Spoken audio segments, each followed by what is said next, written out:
Go ahead, please.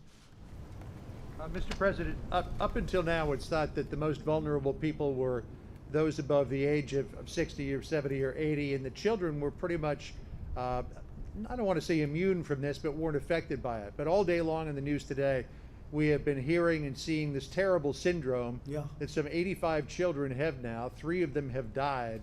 What is the task force talking about in terms of that, and what could be done about it? Yeah, we're seeing that all over the world now with young children. Very, very tiny percentage, but it's the swelling and the skin rash, and we're looking at that very closely, John. It's a phenomena that's just been brought to everyone's attention a couple of weeks ago. Admiral, you may have something to say about that.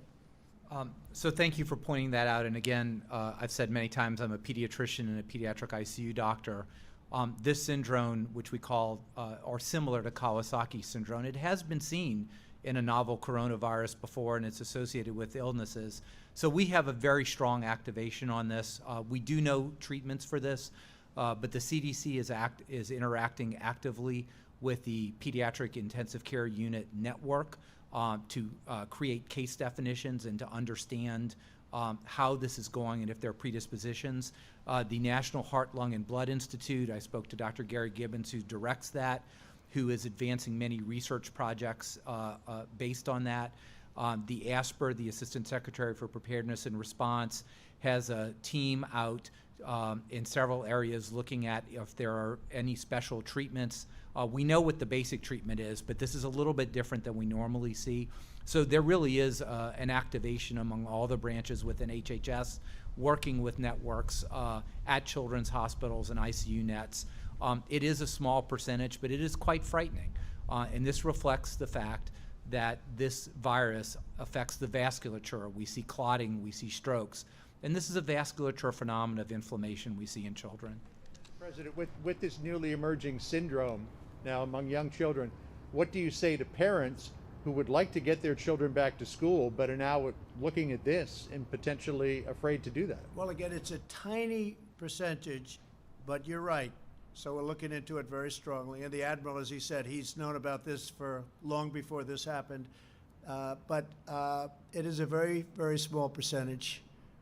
And people recover from that. The children recover from that. Right?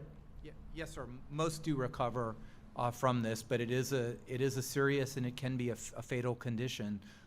So we do want to make sure that parents understand that high fevers, red rashes, particularly in your child, you may need to contact your healthcare provider. There are treatments for this. They work very effectively if gotten early, at least for the vast majority of the cases. We're studying that very closely, and it's been on the radar for weeks, actually, because we've seen this for quite a while.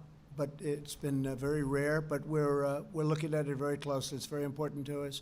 I think one of the things we're most proud of is this just came out, deaths per 100,000 people, So deaths per 100,000 people, Germany and the United States are at the lowest rung of that ladder, meaning low is a positive, not a negative. Germany and the United States are the two best in deaths per 100,000 people, which, frankly, to me, that's perhaps the most important number there is. Please go in the back, please.